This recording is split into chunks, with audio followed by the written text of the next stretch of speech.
আসসালামু আলাইকুম। এখন শুনবেন সংবাদ শিরোনাম। থামছেই না তেলের অবৈধ মজুত। যমুনা টেলিভিশনের অনুসন্ধানে প্রমাণ মিলল খোদ রাজধানীতে বিভিন্ন স্থানে ভ্রাম্যমাণ আদালতের অভিযানে জেল জরিমানা। জুলাই যোদ্ধা সুরক্ষা অধ্যাদেশে সরকার এবং বিরোধী দলের ঐক্যমত্য। আন্দোলনে পুলিশ নিহতের ঘটনায় নতুন করে মামলা হবে না, সংসদে স্বরাষ্ট্রমন্ত্রী। ক্রীড়া ভাতা এবং কার্ড প্রদান কর্মসূচির উদ্বোধন করেছেন প্রধানমন্ত্রী। খেলোয়াড় জীবনে প্রত্যক্ষ রাজনীতিতে না জড়ানোর আহ্বান। সারা দেশে হামের প্রাদুর্ভাব, হাসপাতালে কষ্ট পাচ্ছে হাজারো অবুঝ শিশু। এপ্রিলের প্রথম সপ্তাহের মধ্যে আসতে পারে টিকার চালান। আসসালামু আলাইকুম। এতক্ষণ দেখছিলেন সংবাদ শিরোনাম, এখন দেখবেন বিস্তারিত। জ্বালানি তেল নিয়ে কৃত্রিম সংকট তৈরির অভিযোগ দিন দিনই জোরালো হচ্ছে। পেট্রোল পাম্পের পাশেই অবৈধভাবে তেল মজুত এবং বেশি দামে বিক্রির প্রমাণ পেয়েছে যমুনা টেলিভিশন। অন্যদিকে ভাটারায় যৌথ বাহিনীর অভিযানে বিপুল পরিমাণ জ্বালানি উদ্ধার করা হয়েছে। গাজীপুরের কোনাবাড়িতে ফিলিং স্টেশনে তেল মজুত রেখেও বিক্রি না করাতে ম্যানেজারকে জেল দিয়েছে ভ্রাম্যমাণ আদালত। এদিকে দেশজুড়ে তেলের সংকটে ভোগান্তিতে পড়েছেন সাধারণ মানুষেরা। রাজধানী নিকুঞ্জে একটি ফিলিং স্টেশনে গেলে পাম্প কর্তৃপক্ষ জানায় তাদের কাছে বিক্রয়যোগ্য জ্বালানি তেল নেই, রাখা হয় না কোনো মজুদও। কিন্তু পাশের নিরাপত্তা কক্ষেই মিলেছে ভিন্ন চিত্র।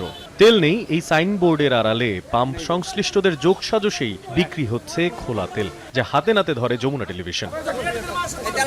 আপনি তেল দিচ্ছেন, ওই লোকটা আপনার থেকে তেল দিতে আসছে কিছুক্ষণ আগেও আপনি কয়েকবার তেল দিয়েছেন, কিভাবে দিয়েছেন? না আমি তো তেল দিই না। ক্যামেরার সামনে অস্বীকার করলেও পাম্প সংশ্লিষ্ট বিআরটিসি বাস ডিপোর নিরাপত্তা কক্ষ থেকে উদ্ধার হয় বোতলে মজুদ তেল। পরে আর অনুসন্ধানে বেরিয়ে আসে গোপনে তেল সংরক্ষণ করে তা গোপনে বেশি দামে বিক্রি করে আসছিলেন এই পাম্পের সংশ্লিষ্টরা। পাম্প কর্তৃপক্ষরা নিজেরা তেল মজুদ করছে। আমি রাখি নাই তেল। বিআরটিসি ডিপোর ভিতরে আপনি তেল নিয়ে এখান থেকে সাপ্লাই দিচ্ছেন, মিথ্যা বলছেন কেন? না স্যার, আমি সাপ্লাই দিই না তেল। এই সময় বিষয়টি নিয়ে কথা বলতে গিয়ে প্রথমে দায় এড়িয়ে যান পাম্পের ব্যবস্থাপক। আসলে এটা তো সিকিউরিটি আমাদের আন্ডারের, আমার কেউ না, সিকিউরিটি কোম্পানির লোক এই জায়গায় ছিল। তবে পরবর্তীতে স্বীকার করেন মানবিক কারণে বোতলে দেয়া হয়েছিল তেল।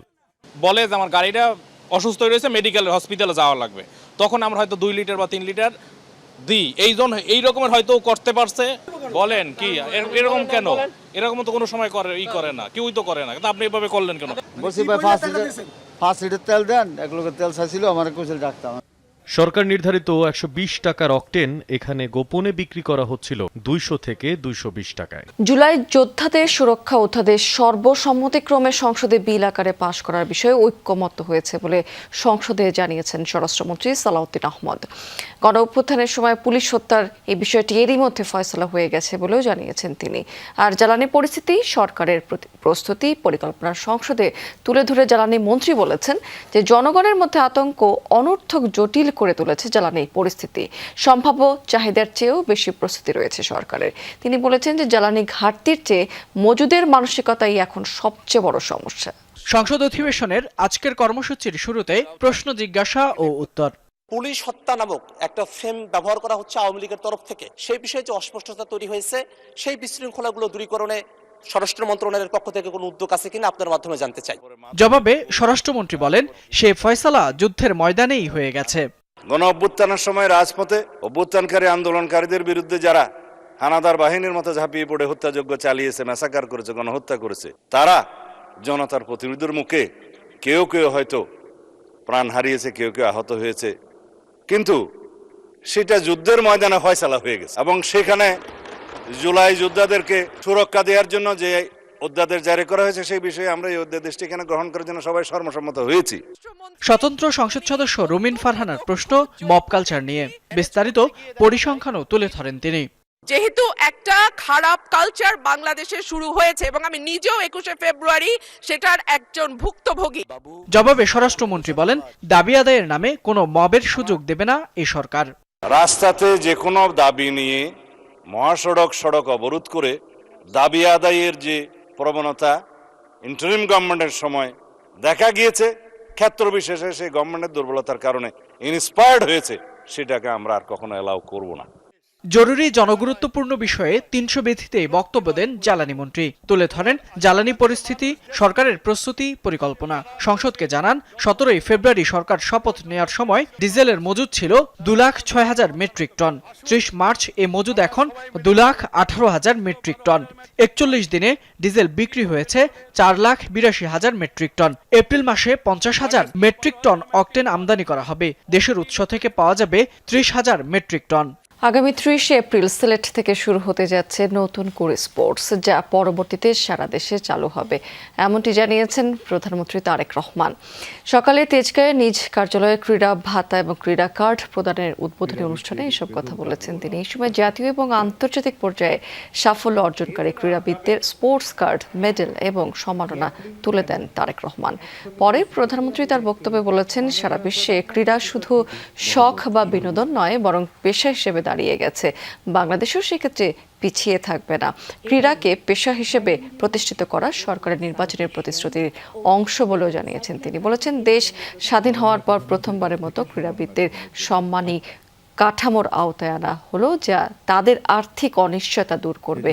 তাদের উদ্দেশ্যে তিনি বলেছেন, কোনো দল বা গোষ্ঠীর জন্য নয়, ক্রীড়াবিদরা দেশের জন্য সম্মান বয়ে আনতে কাজ করবেন। 30 এপ্রিল সিলেট থেকে আমরা শুরু করতে যাচ্ছি নতুন করে স্পোর্টস, এবং একই সাথে ইনশাল্লাহ এটা সারা দেশে শুরু হবে। 7টা খেলা আমরা ডিসাইড করেছি। এই 7টা খেলায় কারা পারদর্শী, ধীরে ধীরে সেই প্রতিভাবানদেরকে আমরা বের করে নিয়ে আসব। পেশাদার খেলোয়াড়ি জীবনে আপনারা কোনো রাজনৈতিক দল বা গোষ্ঠীর প্রতিনিধি নন বা হবেন না, বরং ক্রীড়া নৈপুণ্য দিয়ে দেশের প্রতিনিধি হয়ে উঠবেন আপনারা। রাজধানীর সংক্রামক ব্যাধি হাসপাতালে 3 মাসে হামে আক্রান্ত হয়ে চিকিৎসা নিয়েছে 600-র মতো শিশু। মারা গেছে সেখানে 19 জনের মতো। রোগীদের অর্ধেকেরও বেশি আক্রান্ত হয়েছে টিকা নেয়ার আগে। বাদ যাচ্ছে না নবজাতক, অথচ দেশে এই রোগের টিকা দেওয়া হয় 9 মাস বয়সে। ফলে টিকা দেওয়ার সময় এগিয়ে আনার কথা ভাবছে স্বাস্থ্য অধিদপ্তর। শয্যা পরিপূর্ণ, ওয়ার্ডে জায়গা নেই, তাই বারান্দা পর্যন্ত মেঝেতে বিছানা পেতে চলছে চিকিৎসা। এই দৃশ্য রাজধানীর মহাখালীর সংক্রামক ব্যাধি হাসপাতালের। 85 রোগীর মধ্যে হামে আক্রান্ত হয়ে ভর্তি 70 জন। জানুয়ারি থেকে এ পর্যন্ত এই হাসপাতালে হাম নিয়ে ভর্তি হয় প্রায় 600 রোগী। জ্বর ও ফুসকুড়ির সঙ্গে সবারই উপসর্গ ছিল নিউমোনিয়া। এছাড়া ডায়রিয়া ও চোখের প্রদাহ নিয়ে এসেছিলেন অনেক রোগী। টিকা দিছি, 6টা টিকা দিছি, লাস্টটা দিয়ে 6টা টিকা। হাম হয়েছিল আর নিউমোনিয়া, এখন ওর নাকি শ্বাসনালীতে পানি গেছে। এখন সে আইসিইউতে ছিল, এখন আইসিইউ থেকে পাশের বেডে পাঠিয়ে দিয়েছে। আইসিইউতে রাখছে, অতটা ভালো না, মোটামুটি একটু আসছে ভালোর দিকে। ডায়রিয়া ছিল, শ্বাসকষ্ট ছিল, ওইখান থেকে যখন হাম দেখা দিয়েছে তখন এখানে পাঠাইছে। ভর্তি রোগীদের মধ্যে 1 বা 2 মাসের শিশুও আছে। 60 থেকে 70% বয়স 9 মাসের কম, অর্থাৎ টিকা নেয়ার আগেই আক্রান্ত তারা। 38% বয়স 1 বছরের বেশি। এদিকে টিকা নিয়েও শতকরা 10 ভাগ শিশু আক্রান্ত হয়েছে হামে। তাদেরই একজন 11 মাসের উম্মে হাবিবা।